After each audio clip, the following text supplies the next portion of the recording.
Have you ever been in a room, met someone new, shaken their hand, exchanged pleasantries, and then, literally 3 seconds later, realized you have absolutely no idea what their name is? You stand there smiling and nodding along, while internally panicking because you know that in about 2 minutes, you're going to have to introduce them to someone else. It is one of the most common, universally relatable, and thoroughly embarrassing human experiences. Most of us immediately jump to the worst conclusion. My memory is getting terrible. I'm just bad with names, or my brain isn't working like it used to. Well, welcome back to George Knows Why. I'm George, and today I have good news for you. Your brain isn't broken. You aren't secretly failing at basic human interaction, and your memory isn't as bad as you think. Today we are diving deep into the fascinating cognitive psychology behind why human beings forget names so easily, the hidden traps your brain falls into during introductions, and how you can hack your mind to never forget a name again. To understand why names are so hard to remember, we first have to look at how the human brain organizes information. Cognitive psychologists often explain this using a famous concept known as the Baker/Baker paradox. Imagine I introduce you to two different people on the same day. I tell you that the first person works as a baker. Immediately, your brain goes to work. It activates a rich, complex web of existing associations. You picture fresh bread, a warm bakery, flour on an apron, maybe the smell of cinnamon or yeast, or a white chef's hat. The word baker carries rich semantic meaning.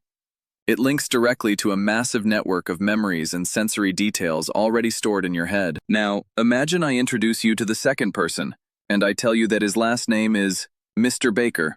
What happens in your brain now? Almost nothing. The proper noun baker carries zero inherent meaning about who this person is.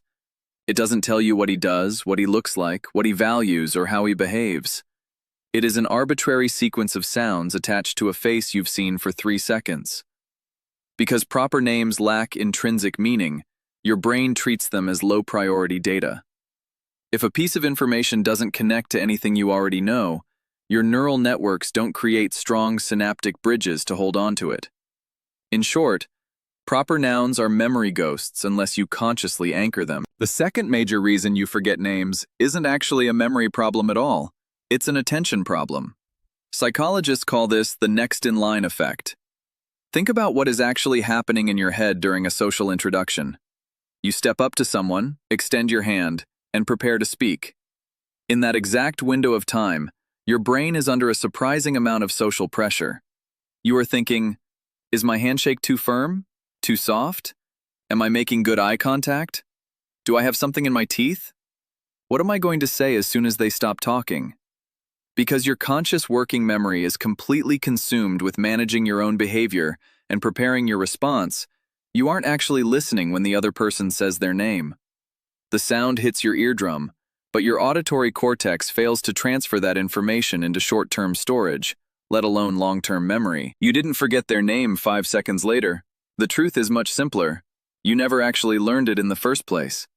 Your brain was far too busy managing yourself to process them. There is also a fascinating evolutionary explanation for why names slip away so fast.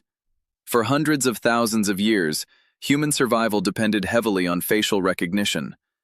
Recognizing faces allowed our ancient ancestors to instantly distinguish friend from foe, tribe member from outsider, and family from stranger.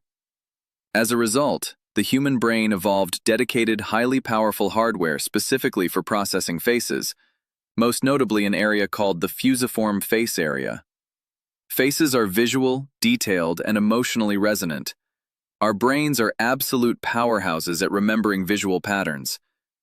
Names, on the other hand, are a very recent evolutionary invention.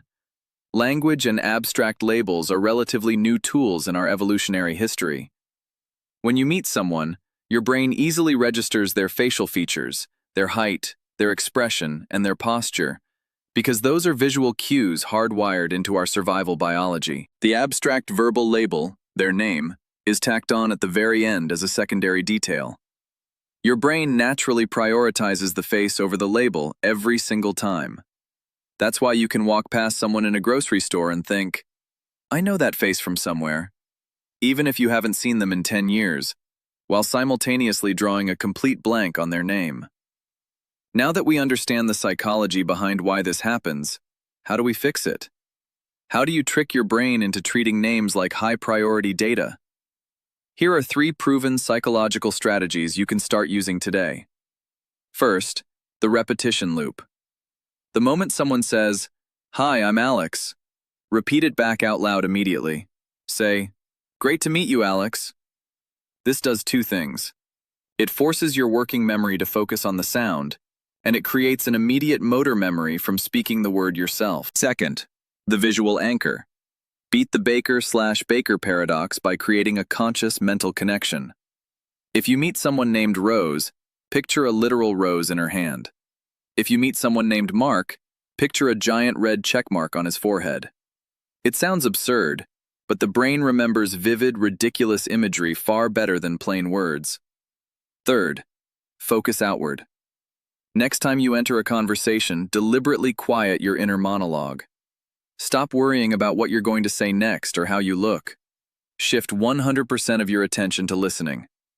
The next time you forget someone's name, don't beat yourself up. You aren't bad at remembering. You're just human, navigating a brain that prioritizes faces over arbitrary words. If you learned something new today, hit that like button, share this video with a friend who always forgets your name, and don't forget to subscribe to the channel. I'm George, and now, you know why.